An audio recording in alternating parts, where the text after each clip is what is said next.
This is Kim Flemming, and she was an emergency room PA for 7 years, and she also stepped in to be an athletic trainer for some schools.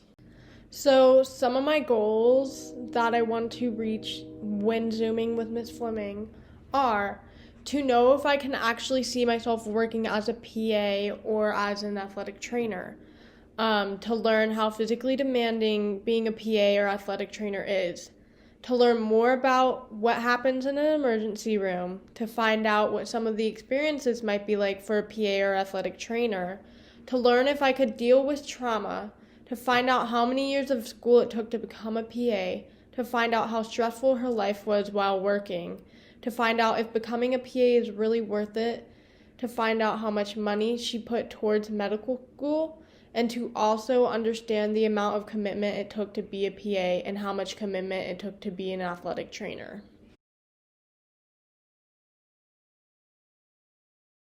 Start recording. I don't know if that did anything. If Okay, what? I'm recording the Zoom. Okay. So I'm gonna ask you 10 questions. Like that's our required limit for Winterim, and it's about like your career as like an emergency room PA. And were you an athletic trainer? Like kind of? Well, I stepped in to be one where there wasn't one, but I never took that course of study. Kind of, if you have enough orthopedic experience, it kind of trumps the athletic training. Okay. I have like So, two questions. yeah, so Oh no. Oh no. yeah, so when there's like I learned taping in undergrad, and we got to PA school, we learned the real stuff. Cool. Okay, So, are you ready? I'm ready. Okay, so where did My you egg. where did you attend college and what was your degree in? I went to Ithaca College in upstate New York. And my degree was in pre-med and exercise science. How did you decide what you wanted to do for your career? Well, I really wanted to be a dentist, but my dad talked me out of it because he didn't like what he did all those years, I guess. And so I learned about the PA profession my senior year at Ithaca, and I applied to Wake Forest, which was like the Bowman Gray School of Medicine back then, and I got in. So I guess the rest is history. Yay. How many years of school did you have to go through? 4 years of undergrad and 2 years of PA school. Um, what kind of classes did you have to take? For undergrad, Yeah. And then like all the sciences. So organic chemistry, chemistry, organic. I took lots of physiology, anatomy, medical ethics, that kind of stuff. mhm. What was your favorite part about your job? The patients. I just enjoy people. In the emergency room, you get all walks of life there. And I just had I don't know, I think God gives you a few blessings in life, and I just had a way with patients, or have a way with patients.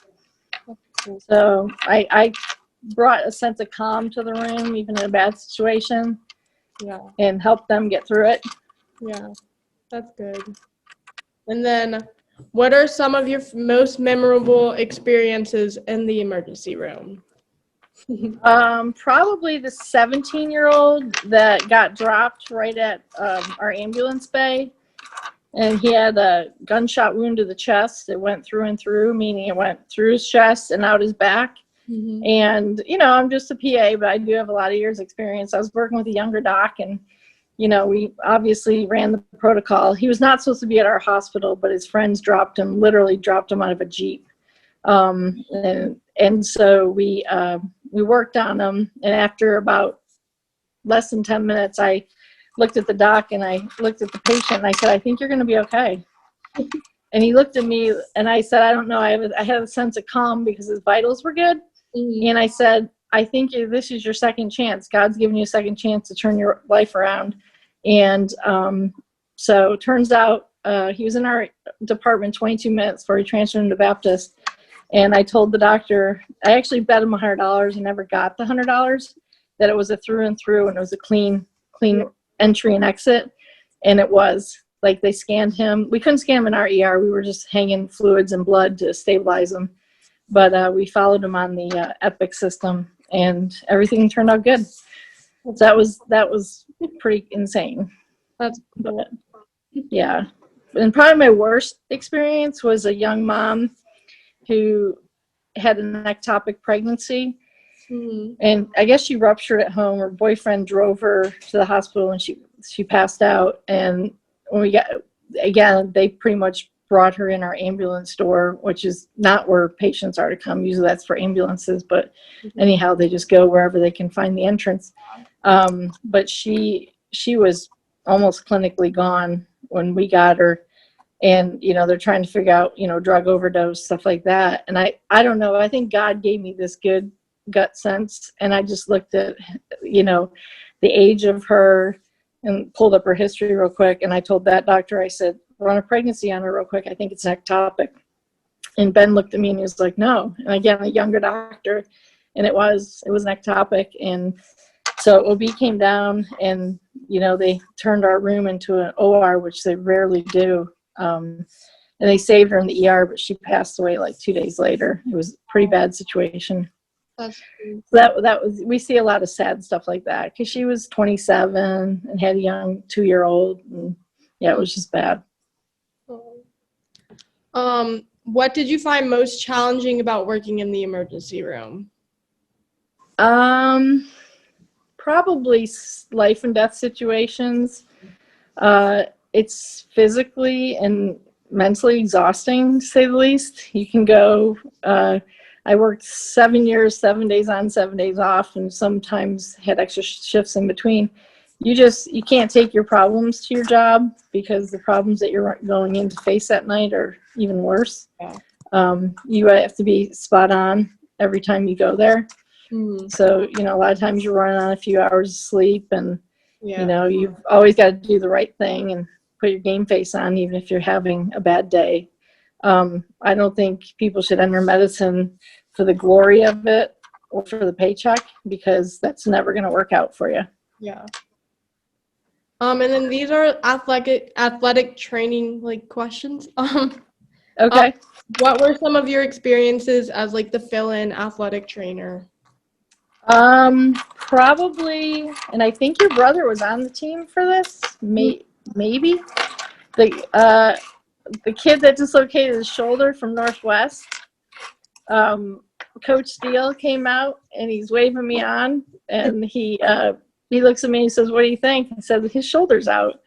And I made him go find the parents, brought him over to the field, and I never put a shoulder in with a patient laying supine on the ground, but I used the ground as my traction and got that kid's shoulder back in underneath his pads, and his parents were just amazed and grateful. I kind of wanted to obviously get permission from them, and if you leave a shoulder out too long, it's always a bad outcome. I mean, he still could have a loose shoulder joint, but to get it back in, I said, if you go to the ER now, you could be waiting there, 4, 6, 8 hours or whatever, based on, what their, how many patients they had waiting in the ER, in the waiting room.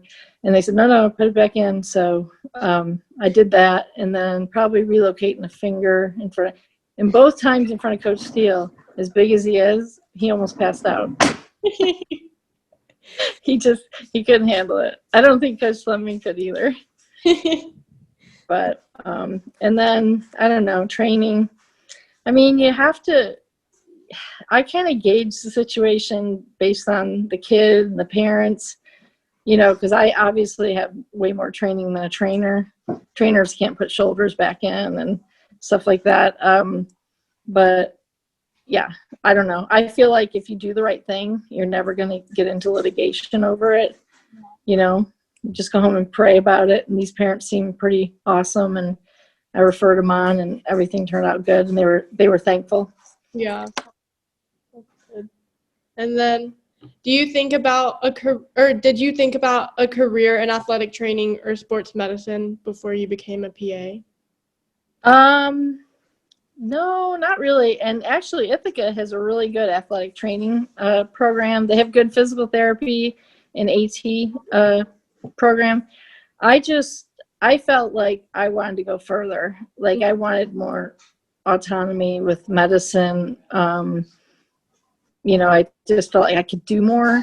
I was concerned that I would get bored in the profession. I mean, I get bored sometimes as a PA. The ER is never boring, but family practice, and if Yeah. you specialize in one for 30 years, you don't know medicine.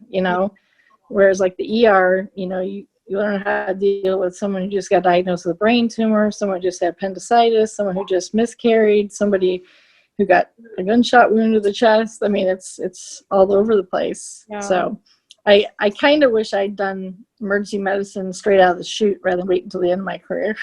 That's But cool. yeah, as far as sports medicine, yeah, I think it's great. And I think, a lot of teams now appreciate PAs and docs as obviously team doctors, and there's a growing respect for the PA profession. When I graduated in 92, most people didn't know what a PA was. I think someone thought I was a public accountant. And I said, I don't want to do your taxes because you're definitely going to get audited. Yeah. um, They're silly. um, and then do you think becoming a PA is worth the money and time? I do. My concern is that there's nurse practitioners out there. I guess they're called FNPs, family nurse practitioners, that compete for the jobs. And I think everybody has a place, and should be enough patients. It does tend to drop some of the salaries with some of the hospitals and stuff. Yeah. I don't think NPs are as trained clinically in some specialties of medicine. I think they're okay for family practice and some of the not so acute, scary situations. But we've had some nurse practitioners that are what we call little green come in, and in the ER you kind of want that experience. You don't want to be that patient that has a nurse practitioner straight out of school. I think there's too many online programs, whereas PA programs are not online. You actually go to school, Okay. and that's a big difference. Yeah.